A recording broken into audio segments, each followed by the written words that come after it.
Assalamualaikum waalaikumsalam warahmatullah. Ustaz, bagaimana sikap makmum mengenai kunut subuh jika imam melakukannya? Karena ustaz-ustaz lain yang bermanhaj salaf, mereka menganjurkan agar makmum tetap mengangkat tangan dengan berdalil lewat perkataan Imam Ahmad mengenai sikap makmum. Kunut subuh, tanyakan kepada ustaz itu, kunut subuh bid'ah atau sunnah?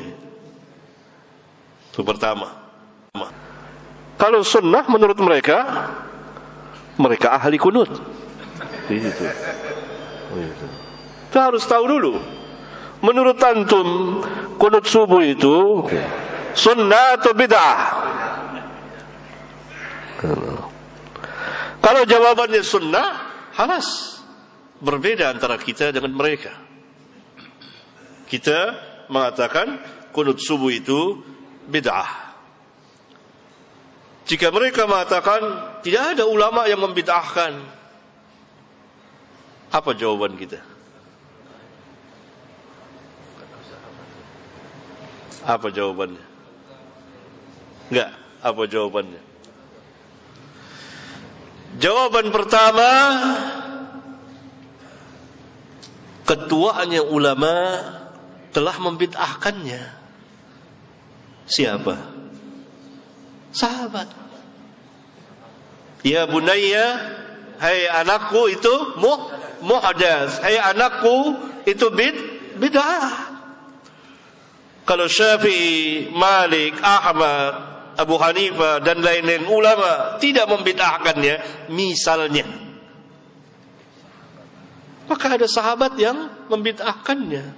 Cukup bagi kita sahabat. Tentu lebih mulia sahabat dari mulia. Sahabat langsung mengatakan bid'ah.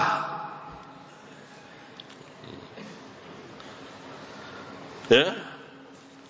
Nah, kalau jawabannya bid'ah atau jawabannya tidak sunnah, tegaskan apa yang Ustadz maksudkan dengan tidak sunnah. Jawabannya itu datang ke salaf mari itu Ustadz. Karena mereka dibina atas dasar taklid, maka dia cari jalan ke sana, nengok sana, nengok sini, nengok sana. Maksudnya cari ilmu. Kan suka begitu, jangan bilang bid'ah, tidak sunnah saja. Tanya, apa yang dimaksud dengan tidak sunnah? Dan yang menjadi lawan tidak sunnah itu apa?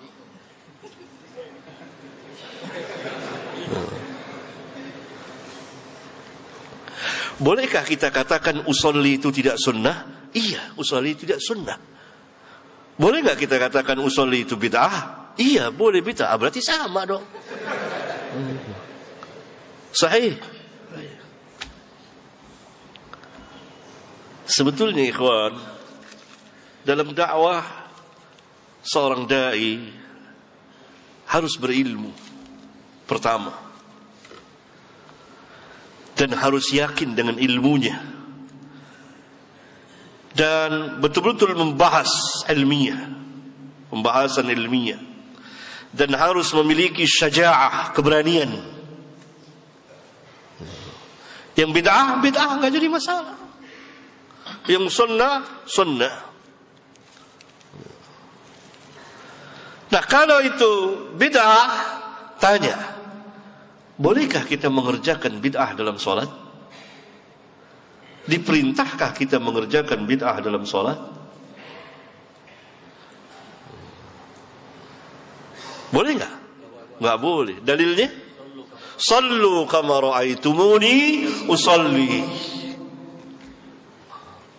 Salatlah sebagaimana kamu melihat aku salat, bukan sebagaimana kamu melihat mereka salat. Tidak, aku salat. Semuanya merujuk kepada Nabi yang mulia sallallahu alaihi wasallam. Mereka berkata lagi, kita diperintah untuk mengikuti imam.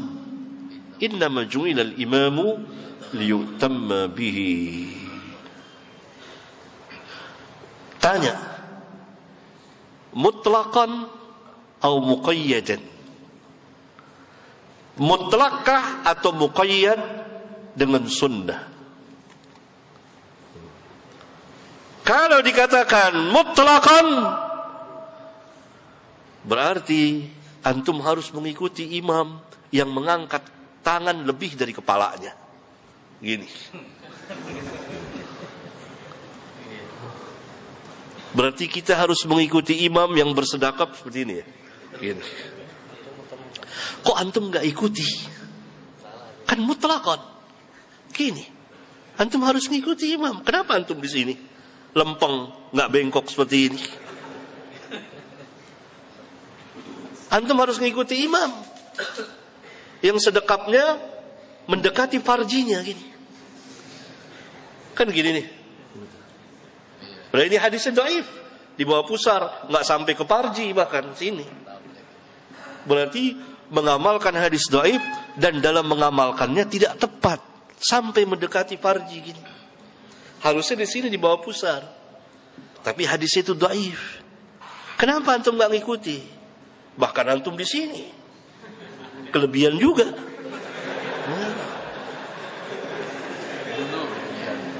Sahih. Saya ajak antum bebas merdeka. Mas ini saya. Antum imma mau ikut ustaz lah, antum merdeka. Saya hanya mau bahas ini. Untuk para pelajar merdeka, bahas sendiri antum. Antum bisa baca kitab. Berarti tidak mutlak. Lalu tanya lagi, oh kita kan pernah Nabi SAW salat 5 rakaat, sahabat ikut. Nabi lupa, itu bid'ah atau lupa?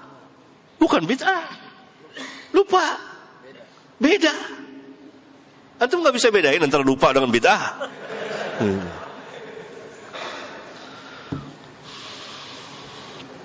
Paham ya? Itu sekilas. Ada banyak lagi. Ya.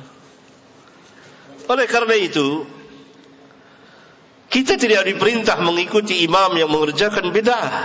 Kalau kita meyakini bahwa kunut subuh itu tidak sunnah, yakni bid'ah, maka tidak boleh kita ikuti. Dan kita tidak mengerjakan.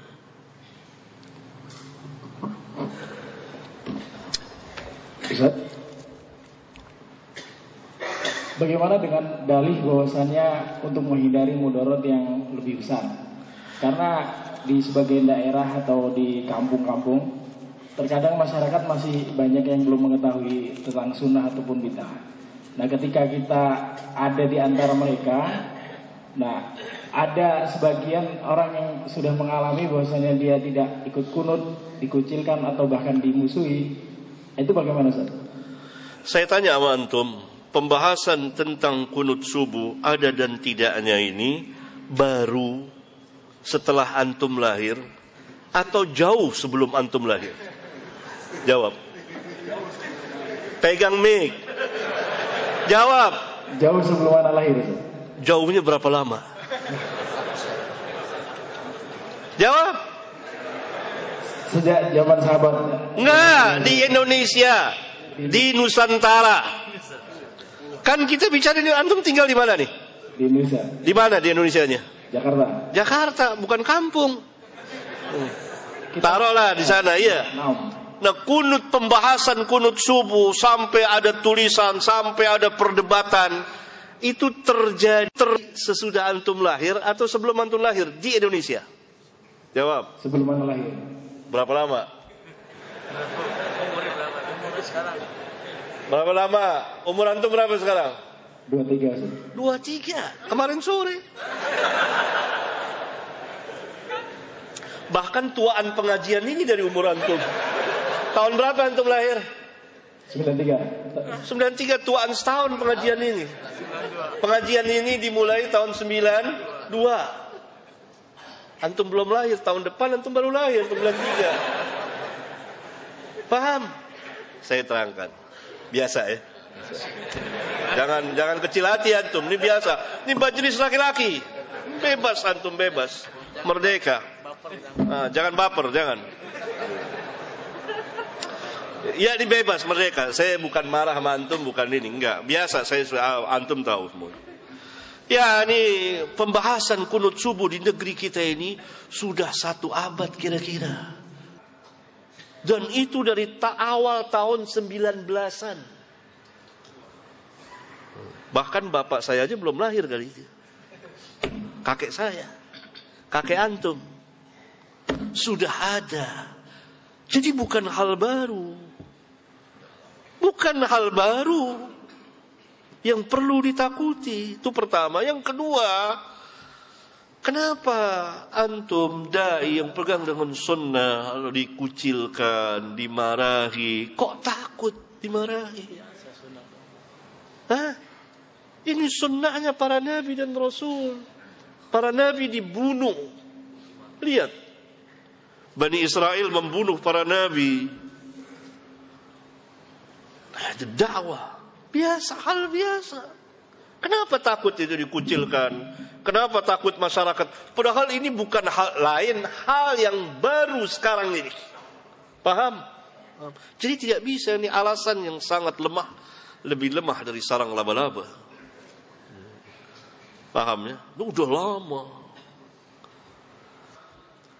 Dai harus betul-betul berani, punya syaja'ah. Dan hal biasa, jiwanya harus besar, lebih besar dari masjid ini. Terus lapang, biasa. Antum dimarahi, dicaci maki, hal yang biasa. Enggak apa-apa. Kenapa? Kenapa takut? Hah? Padahal doanya kan Allahumma inni a'udzubika minal jubni. Mungkin enggak baca doa itu kali.